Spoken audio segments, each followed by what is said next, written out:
Hi, I've said that I wasn't going to do any more videos because I wasn't sure if anyone actually watched them very much or found them of any use, but here's another video.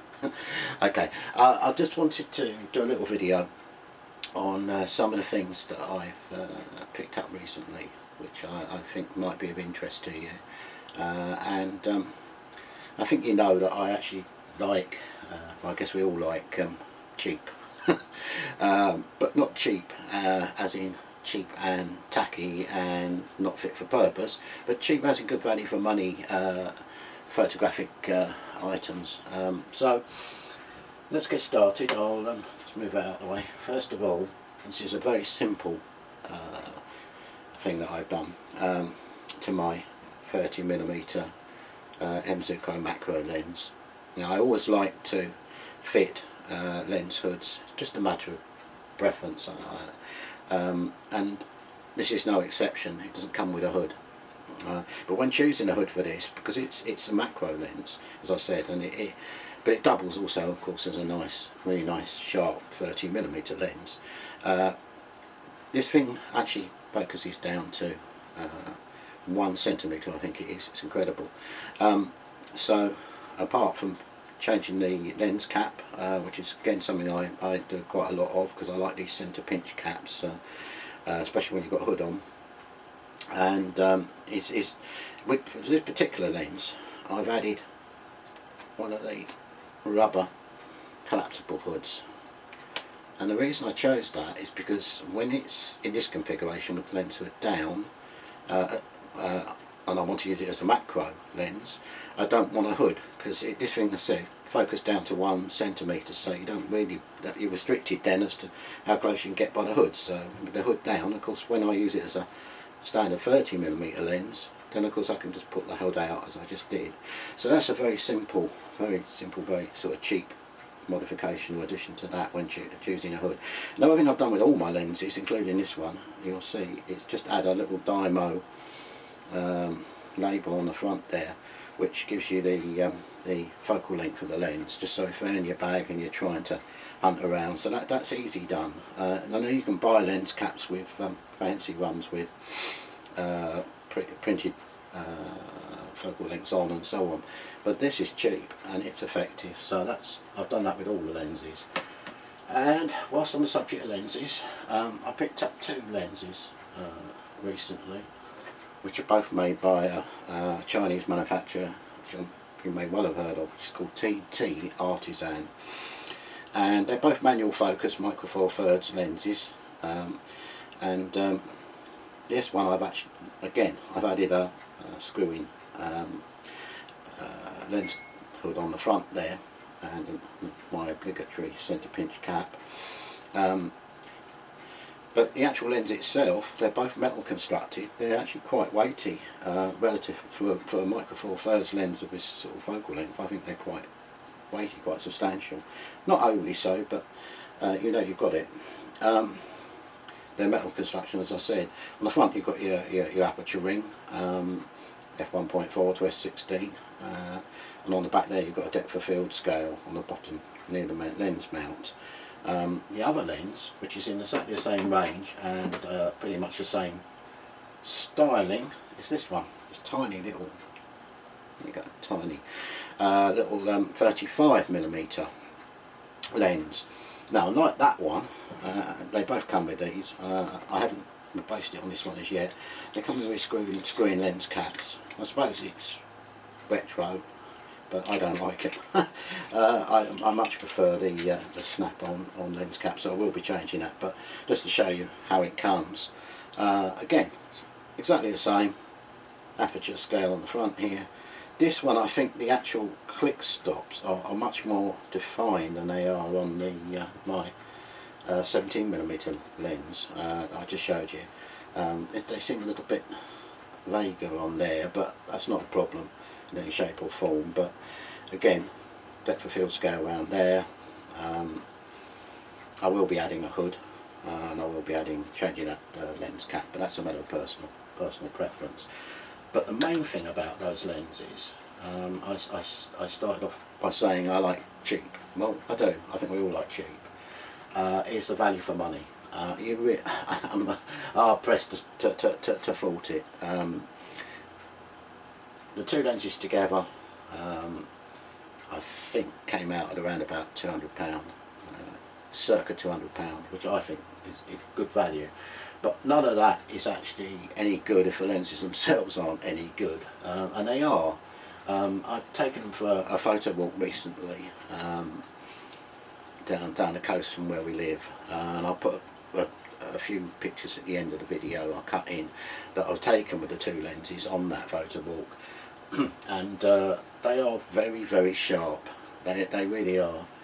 So I'm very impressed. I didn't notice when I was editing those pictures, I didn't notice any chromatic aberration or any other niggly points. I normally stop down the lens. I think most, for my sort of interest for landscape work, I think most of these, and that goes for all of them pretty much, all of it, my Micro Four Thirds lenses, irrespective of make or model or focal length or anything else, are not much sharpest around about f5.6 to f8, depends on the lens, but at that sort of aperture with these lenses, of course they are I didn't say, but they are both f1.4 lenses, and I'm not really into bokeh or bokeh that particularly, so I'm not that bothered with that, but so I can't really tell you anything about that. I haven't really experimented with that very much. I probably won't to any great degree, but so wide open, I'm not, I don't know, I can't say. There were plenty of reviews around about proper reviews of them around, but my main reason that I wanted to put those in were value for money really, and build quality. They are what they are, and they're very good, I think. Okay, so moving on, another thing I've done recently, and I did a video actually with a lens hood already mounted to this, but I rejig things a bit here. This is my TG5, my little Olympus action camera, because the hood I fitted, although it was quite nice, very slightly, and I stress that, very slightly vignetted at the wide angle end. So I fitted this monstrosity. It's actually a 62mm hood with a 52mm to 62 step-up ring, and I've also got a filter on here, protection filter, and that whole lot is mounted to this adapter plate, which you can get as an extra for the TG5. It's actually a third party one made by a company called Forever Cam, and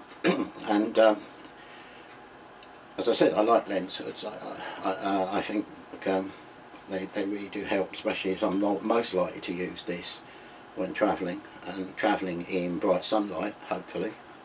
You haven't had much bright sunlight in the UK this summer, relatively, but you know, it's a lens hood, but okay, I might well just unscrew the whole lot and put it in my bag separately when I don't need it, but that's that. Another thing I've done is at the bottom here, you can probably see that brass thread in our tripod bush, because this camera has a plastic tripod insert, and I don't like those tripod bushes, those plastic tripod bushes. It's not happened to me, or if it has I can't remember, but I think they're much more prone to stripping and cross-threading than a metal tripod bush.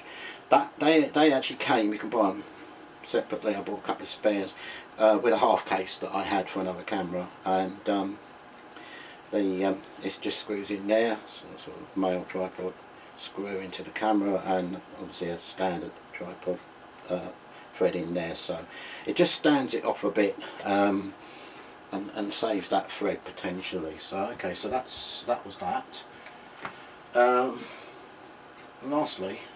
Probably lastly, unless I think of anything else, is this, which is a JJC pistol grip. As you can see, it's a pistol grip. Now I've added, first of all, I must mention, I've added what I think is for me works best, and that's these Manfrotto, or copy of Manfrotto quick release plates and heads okay, so to the top, because I think it's quite nice. I standardise on these on most of my cameras. Now that's one thing. Another thing is I've mounted on the bottom here, it has a tripod thread. You could actually put that on top of a tripod. It is this eyelet, don't really know what to call it, that you can get for screwing into a tripod thread to add a strap. Now you could add a strap to that, a wrist strap or something, or even just hang it around your neck if that's what you want. But I've really added that so I can also hang it from a carabiner or something on my bag. If I haven't got room in the bag, or I just want it somewhere on the bag hanging where I can just get to it and unclip it quickly. But back to the grip itself, you need a cable. Now this one, which fits my Olympus cameras, obviously you might well find that you need another one for your make and model of camera. I already had, and I was lucky that I already had it. Well, I wasn't lucky, I checked it out first, but it was lucky that I had it and I didn't have to buy it, because it also fits that, which is my JJC radio remote. So it's the same cable, and that jack plug on the side plugs in the side of the grip, and the whole thing will then attach at the other end to the camera. Now, I'll plug that for a second to show you something else. On the side of the grip here, you won't see it very clearly if at all because I've taped it over, is a button, which is it actually is a lock button. So if you push that in, it's going to lock the shutter. So if you've got it on burst mode or something, just lock that and it'll fire off a sequence as long as it's locked. Well, that's good if that's what you want. It's not what I want, because, and the reason I don't want it is, one, because I don't really shoot that sort of thing, but more to the point is the fact that it's so easily pressed with your thumb accidentally that I decided that I didn't want it. So what I did was I super glued the button in the off or out position. That's obviously very important. And then for belt and braces, as we say, I taped it over just aesthetically, so you can't really even see it or know it's there too much. So that's it, that little grip, very good. I don't do a lot of video, as in out and about videos, it's not really my thing, but I think for video work, for panning, it's probably quite a nice action. Also for longer lenses, giving you a bit more support, you know, for a longer lens, and I've used it with a couple of my longer lenses, and I think it does help. Another pretty cheap accessory, I think. Right, so I think that's pretty much it. Although I did mention this, let me just bend down and pick it up. I did mention this in one of my blog posts recently, in still pictures, but I haven't put it in a video. It's this bag, Chinese manufacturer. I've added inside here I've added a pouch, which hopefully you can see. It's basically a padded pouch, which gives it a bit, obviously gives your camera gear some protection. That's a third party add-on, I think, made by a company called Cadence, C-A-D-E-N, another Chinese manufacturer. Just padded, water resistant pouch inside there, so that doesn't come with the bag itself. But going back to the bag briefly, it's got an inside back zip-up pocket, another full-length external zip-up pocket which you put some paperwork or something in, a zip-up pocket on the front which is pretty shallow, it's not that deep, but you can put a memory card case or some lens wipes or business cards, anything you want in there, I suggest. I've added these carabiners around in various places. You'll see them on the front there. They don't come with the bag, but if you want to hang anything from it, they've got these nice convenient loops in addition to a built-in carabiner there, or hook there. So I've added this external pouch here because this system, MOL or Molly, I'm not quite sure how you pronounce it, M-O-L-L-E, is modular. Maybe that's what the MO stands for, no idea. Moving on, you can add things to it, so it's modular. So this pouch on the end here doesn't come with the bag, but it's something I bought for it, same manufacturer, same series.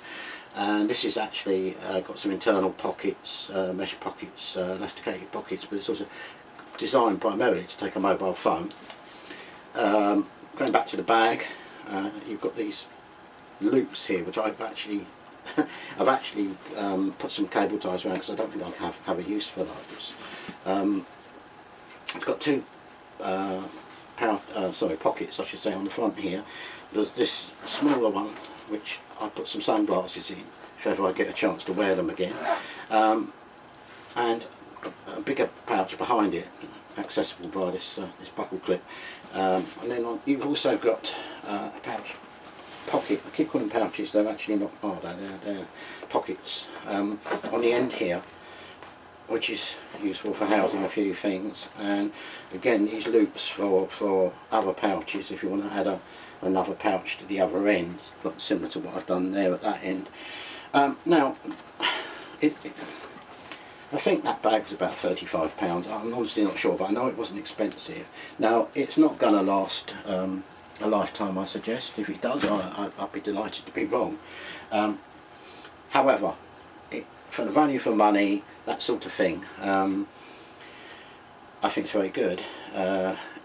Obviously you don't have to even use it as a camera bag, just use it as a bag to carry some gear around with you, whatever. But the reason I like that bag, I chose that bag, is two reasons really. One, that it's modular, as I said, and that is because if I want to, one thing I do like to do when I'm travelling is I like to actually take around in the evening when I travel light, just say my phone, a wallet, and maybe this, you know, my TG5, and not have to carry around you know, my heavy camera gear. And to do that, I've ended up in the past using various pouches and bump bags and all sorts of things to house them. Well, nice thing about going back to this bag, and by the way, I did that as well, just for the record. That's a thing called I can't even remember, Hero Clip, which is just quite a nice thing that swivels to hang it up. Anyway, going back to the bag, yeah, nice thing is that if this pouch I mentioned at the end here, which is I mentioned is a mobile phone pouch, if it's not attached to the bag, it will also attach to a belt. And I have got another pouch which is actually inside the bag at the moment. I just put it inside, which would house, say, that TG5 and a couple of spare batteries and what have you. Now, both of those pouches, which, as I say, I bought as extras for the bag, they weren't expensive, but they would detach from the bag and they would go onto a belt. So in the evening, TG5 or whatever in one, mobile phone, wallet or something in the other, job done. So I haven't got to pack extra pouches to take those things. So that's one reason. The other reason is I just want a bigger bag, not a huge bag, when I'm travelling, because I like to, that bag I like to make sure I've got with me as cabin luggage, not hold luggage. And there's certain things in there which the bag, which they wouldn't allow you to put into hold luggage. For instance, like a power bank, you know, one of these USB power banks, and just a few other things. I like having these little battery chargers. If I can find the one that, yeah, I've got several of these for different cameras. Little USB charger, brilliant. I've got a couple of these little ones. One goes in that bag and stays with me. The other one will go. I'm quite happy to put the other one in my hold luggage.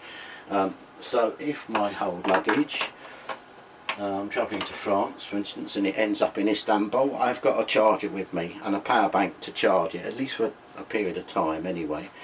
So that's all of that I want in the bag that I've got with me. So it has to be a reasonable size bag to accommodate that and my camera gear and a few other odds and ends.